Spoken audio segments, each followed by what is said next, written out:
Ancient legends aren't just scary stories. They're the blueprints for the horror movies that keep you up at night. Right. Today, we're digging up the terrifying myths from around the world that filmmakers use to create your favorite modern horror classics. These centuries-old tales tap into a kind of terror that is primordial and deeply woven into entire cultures. From the shadowy forests of North America to the desolate mountains of Scandinavia, we're about to see how ancient evils have been reborn on the silver screen. Section 1. The Wendigo, an embodiment of insatiable hunger and antlers. Let's start in the vast, cold forests of North America, home to a creature born from starvation and despair, the Wendigo. This monster, which comes from the folklore of Algonquian-speaking peoples, is way more than just a scary beast. It's a symbol and a cautionary tale made real. The myth of the Wendigo is tied to the harshness of winter, to famine, and to the absolute taboo of cannibalism.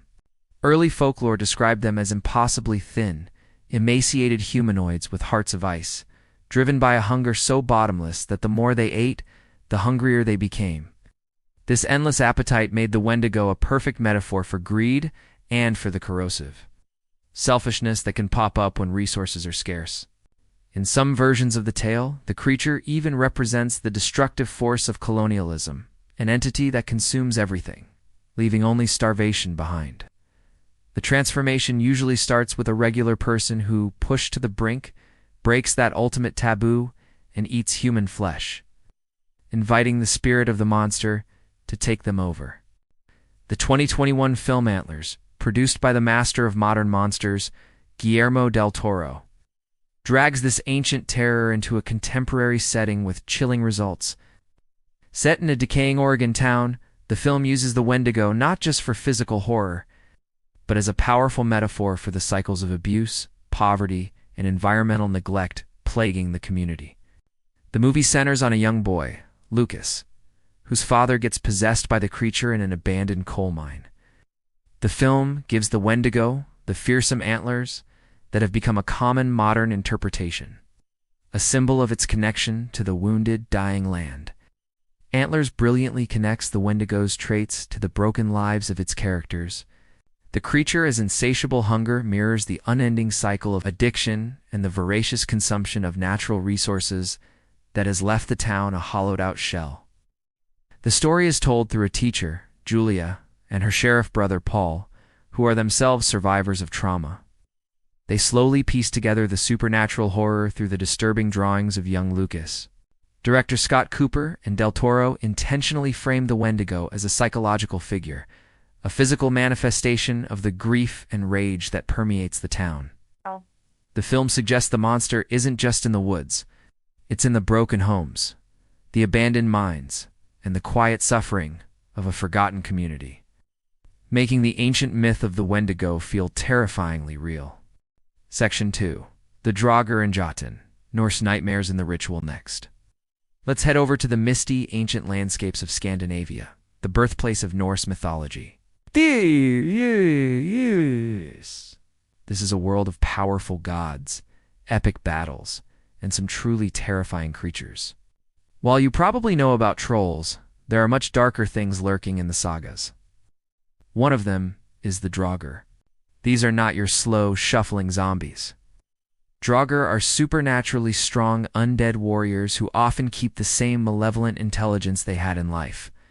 They're known for guarding their burial mounds, changing their size, controlling the weather, and driving mortals insane. They're the embodiment of a past that refuses to stay buried.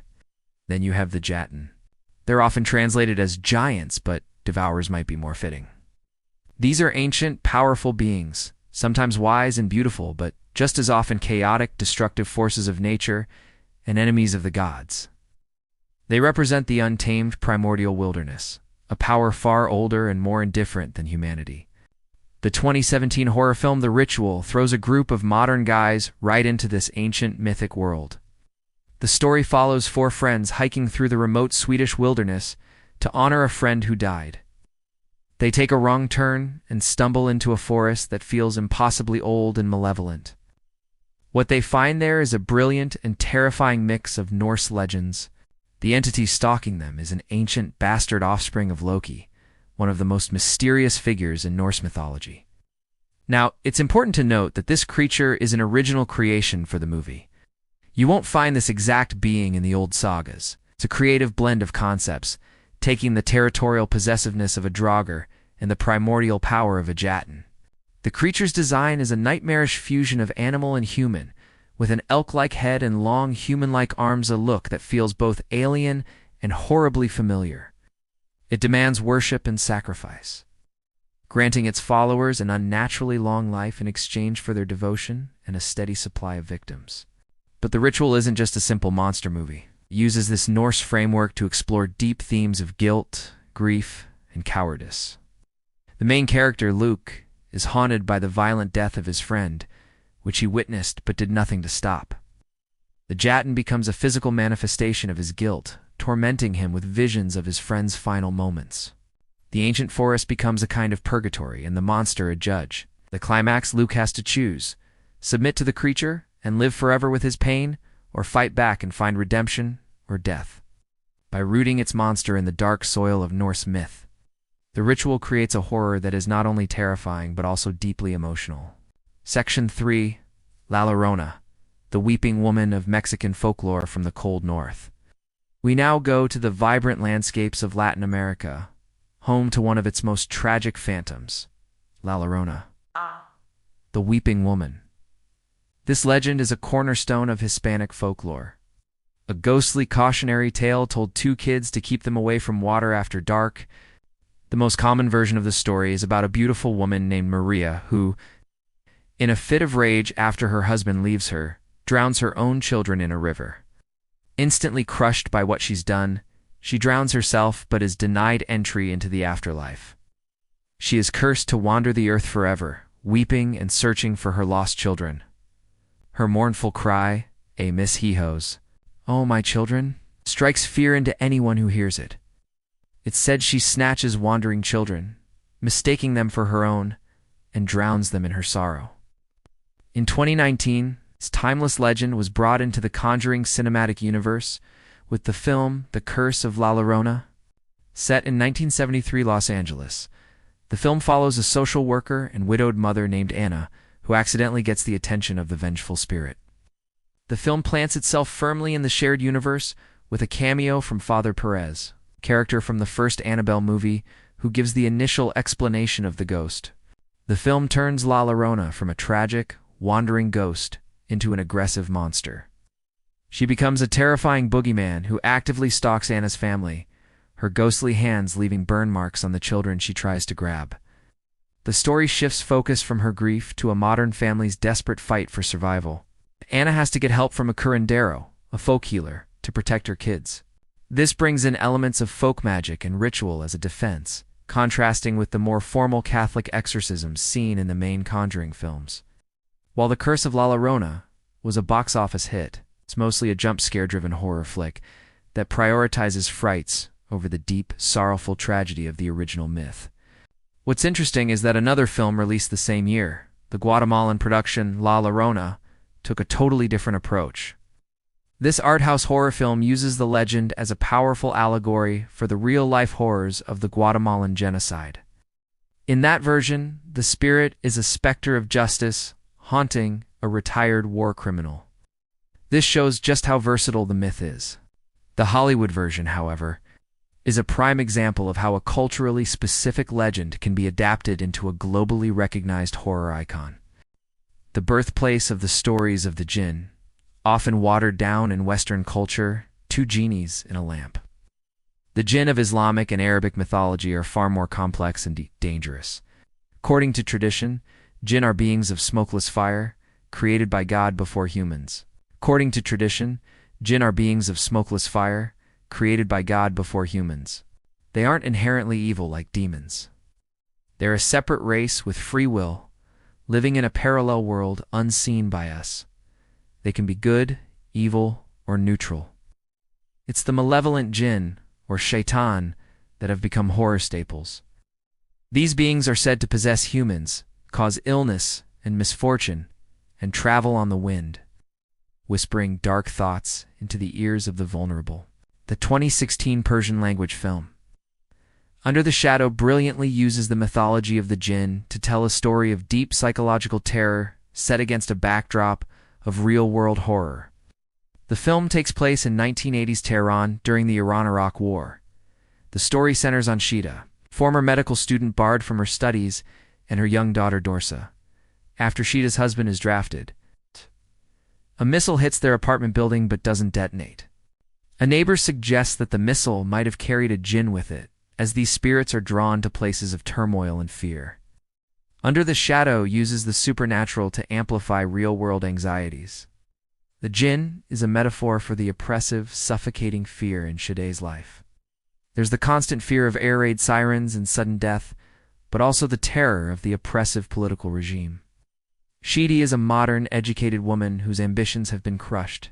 When she flees her home in a panic without her headscarf, she's immediately detained by the morality police, who tell her a woman should be scared of exposing herself more than anything else. The djinn in the film becomes a manifestation of this layered oppression.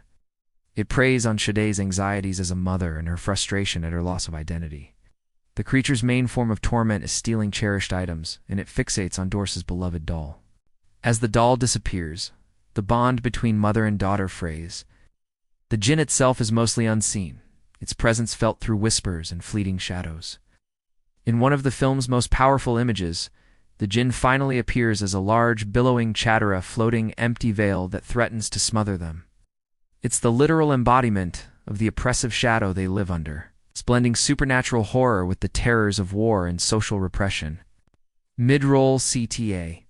If you're enjoying this deep dive into the mythology behind your favorite horror films, consider subscribing to the channel and hitting that notification bell so you don't miss what's coming up next.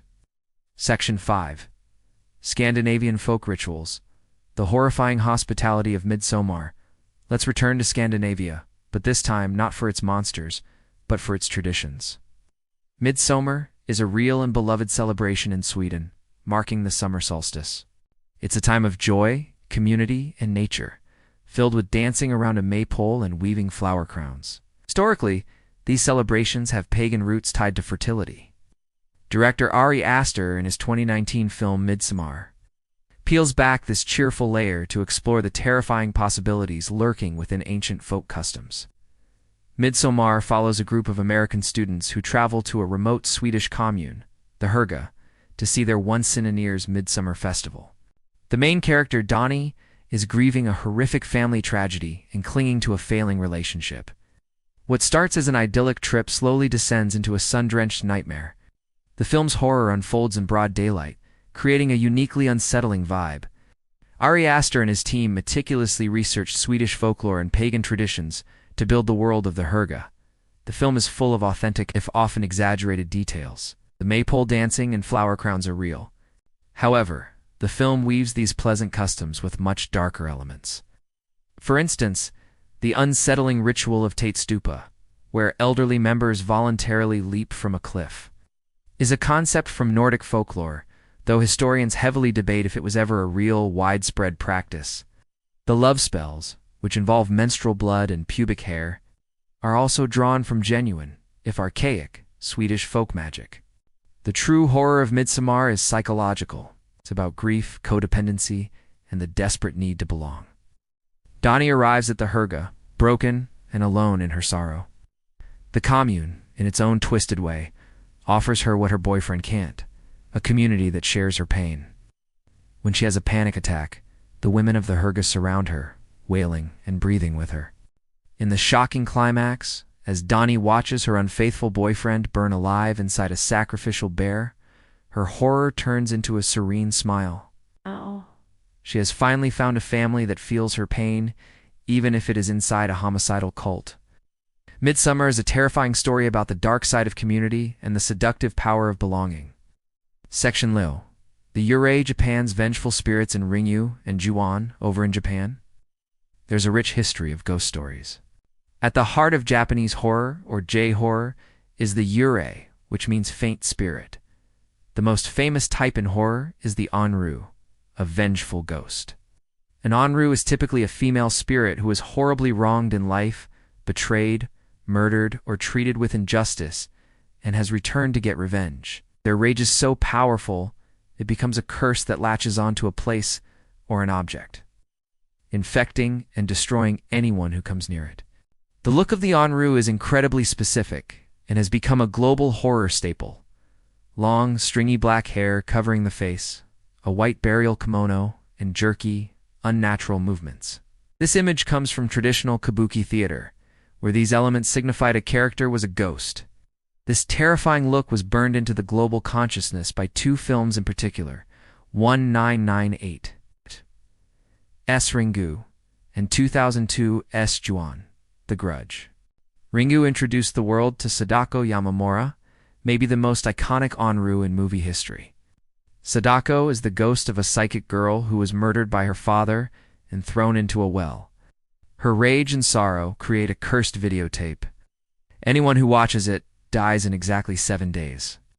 Ending with Sadako herself crawling out of their TV, Ringu brilliantly mixes the ancient folklore of the Onru with a very modern anxiety, the fear of technology. The curse spreads like a virus through a mundane objective VHS tape. Juon, The Grudge ties the Onru's curse to a specific place. The film tells the story of Kyoko Saiki, a housewife murdered by her jealous husband along with her young son Toshio. Dying agony creates a curse, the grudge that saturates the house where she died. Anyone who enters is doomed. Unlike Sadako's methodical curse, Kayako's grudge is chaotic and primal.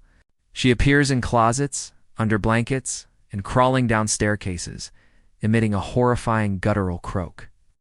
Her son Toshio, pale white with black eyes, often appears as a creepy warning. Ruan's horror comes from the violation of the safest space imaginable, the home. It suggests that trauma can permanently stain a place, creating a cycle of violence that can never be escaped. Section 7. The Tokoloshe, a South African spirit of mischief and malice in the soul. Collector now for the continent of Africa, a vast land with an incredible diversity of mythologies that are still largely untapped by mainstream horror. From South Africa, specifically from Zulu and Xhosa mythology, comes the Tokoloshe. The Tokoloshe is a feared figure, usually described as a dwarf-like water sprite. It's a mischievous and malevolent spirit that can become invisible by drinking water. According to legend, they are often summoned to cause trouble for others, ranging from pranks to causing illness and even death. To protect themselves, some people traditionally raised their beds on bricks, believing the Tokoloshe was too short to climb up and torment them while they slept. The 2019 South African film The Soul Collector, originally titled 8, uses this piece of folklore as the foundation for a dark, atmospheric horror story. The film is set in 1977, at the height of the apartheid era, a period of institutionalized racial segregation. This setting is crucial, as it injects the supernatural horror with a real-world tension. The story follows a white family, William, Sarah, and their adopted niece, Mary, who move to a remote farm seeking a fresh start. They soon meet a mysterious old man named Lazarus, who is wandering the property carrying a heavy sack. It turns out Lazarus is a soul collector. He is bound to a demonic entity, a creature inspired by the Tokoloshe of folklore, which he keeps in his sack. This creature feeds on souls, and Lazarus has to find new ones to keep it satisfied. He forms a strange, supernatural connection with young Mary, who is herself dealing with loss and trauma. The Soul Collector is a slow-burn horror that uses its unique monster to explore themes of grief, guilt, and the deep haunting scars of a nation's history. The creature isn't just a monster. It's tied to the land and the suffering of its people. Lazarus's pact with the demon is a desperate attempt to bring back his own dead daughter, a grief that mirrors the loss felt by the new family. It's a powerful example of how a very specific piece of regional folklore can be used to tell a universal story about loss, while also serving as a potent allegory for a nation's unresolved trauma. Section 8. Baba Yaga, the ambiguous and terrifying witch of Slavic folklore. Let's venture into the deep, dark forests of Eastern Europe, the home of one of folklore's most mysterious and fearsome figures, Baba Yaga. Coming from Slavic myth, Baba Yaga is not your simple, cackling witch. She is a powerful, primordial force of nature, as unpredictable as the wilderness itself.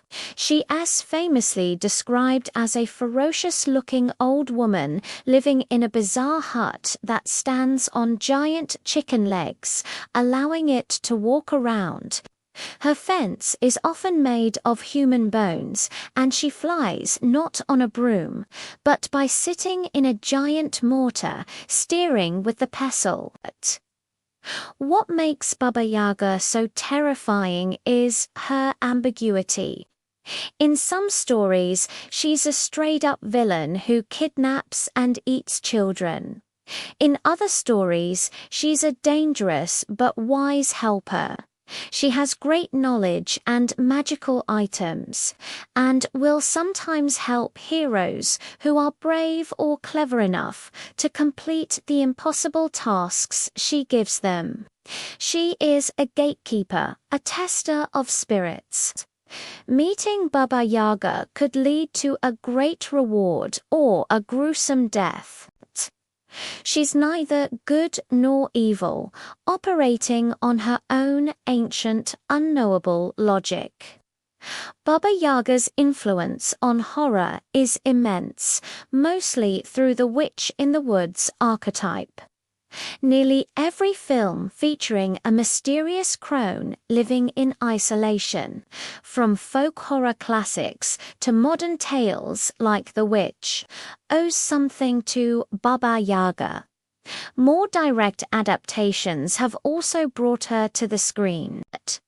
The 2020 Russian film Baba Yaga, Terror of the Dark Forest casts this complex figure as a modern horror villain. A young family hires a nanny, but the older son Igor quickly becomes suspicious of her.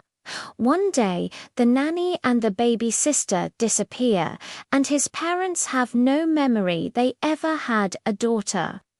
Igor realizes the nanny was Baba Yaga in disguise, a demon who steals children. This adaptation simplifies Baba Yaga, casting her firmly as a monstrous child. While it loses the fascinating moral ambiguity of the myths, it effectively taps into primal fears. The fear of a malevolent presence invading the home, the terror of not being believed by your parents, and the horror of being completely forgotten. It proves that, even when simplified, the core concept of Baba Yaga, an ancient child-stealing entity from the dark woods, remains a powerful source of horror. Section 9. Christian Demonology. Faith and Fear in the Conjuring Universe. Our next to last entry moves from regional folklore to the massive world of religious mythology, specifically the demonology of Christianity, which has been a near-endless well of inspiration for horror movies. The ideas of demons as fallen angels, demonic possession, and exorcism as the ultimate battle between good and evil are fundamental to an entire subgenre. While countless films have explored these themes, none have done so as successfully in the modern era as the Conjuring universe. Launched in 2013 by director James Wan, The Conjuring introduced audiences to the case files of Ed and Lorraine Warren, real-life paranormal investigators. The films present the Warrens, played by Patrick Wilson and Vera Farmiga, as soldiers in a divine war, using their Catholic faith as both a shield and a weapon. The entire universe, including spin-offs like Annabelle and The Nun, is built on a framework of Christian mythology. The threats are explicitly demonic, and the solution is almost always found in faith, prayer, and the rituals of the Catholic Church. The demons in this universe are often drawn from or inspired by real demonological texts. For example, the terrifying nun is the demon Valak, described in the 17th century grimoire The Lesser Key of Solomon as the great president of hell. By naming its demons, the franchise grounds them in a supposed history, giving them a weight that a generic ghost might lack. The horror in the Conjuring films preys on the fear that our most sacred spaces, the family home, a child's bedroom, can be invaded by an invisible, malevolent force. The haunting of the Perrin family in the first film is terrifying because it represents the complete breakdown of the family unit from within, orchestrated by a spirit who wants to possess the mother and destroy her children. The franchise has been called Christian-themed horror, where faith is the central engine of the story. The power of the cross, holy water, and God's name are presented as literal, effective weapons. This creates a world of clear moral lines, absolute good versus absolute evil, which can be both comforting and terrifying. It suggests a world where demons are undeniably real, but also one where faith provides a genuine defense. This blend of faith-based fear and empowerment has resonated with millions, making The Conjuring a perfect example of how ancient religious mythology can be repackaged into a blockbuster horror franchise. Section 10. Creating Modern Myths, the Birth of the Babadook, for our final entry. We're relooking at something unique, a film that doesn't just adapt a myth but shows us how myths are born. While all the creatures we've discussed have roots in cultural traditions, the 2014 Australian film The Babadook introduces a monster that is entirely new, yet feels ancient. The film is a powerful look at how we create monsters to give a name and a face to our most unbearable fears. Directed by Jennifer Kent, The Babadook centers on Amelia, a single mother struggling to raise her difficult son, Samuel. Amelia's drowning in unresolved grief. Her husband died in a car accident while driving her to the hospital to give birth, and she has never been able to separate her son's birth from her husband's death. One night, they find a mysterious pop-up book called Mr. Babadook. The book tells the story of a tall, pale creature in a top hat, who, once you know he exists, will never leave you. If it's in a word or it's in a look, you can't get rid of the Babadook. As Samuel becomes terrified that the Babadook is real, Amelia's life unravels.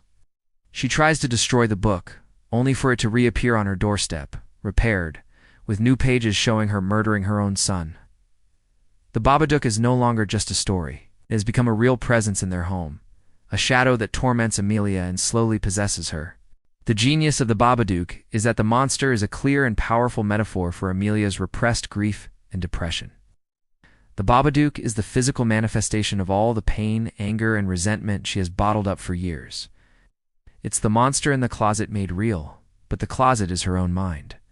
The film perfectly captures the suffocating nature of depression, the isolation, the exhaustion, and the loss of control.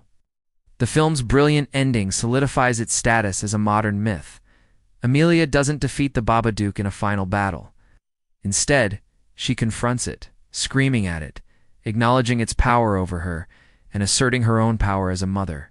She doesn't kill her grief. You can't kill grief. Instead, she tames it. In the final scene, we see her carrying a bowl of worms to the basement, where the Babadook now lives. She has accepted its presence. She has to feed it and tend to it, but it no longer controls her. The film shows us that the most powerful monsters are the ones we create ourselves, and the only way to survive them is not to deny their existence, but to face them and learn to live with them. It's a profound and terrifyingly honest myth for our time.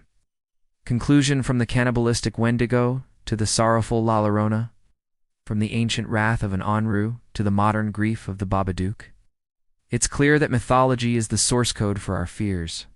These stories tap into something primal and universal, letting us confront our anxieties about death, greed, loss, and the unknown from the safety of our seats. Filmmakers keep drawing from this ancient well, proving that the monsters who haunted our ancestors are still very much alive, waiting for their next chance to crawl out of the darkness and onto our screens. What are some of your favorite mythological creatures in horror movies? Are there any legends you think are begging for a modern film adaptation? Let us know in the comments below. And if you enjoyed this journey, don't forget to like this video and subscribe for more.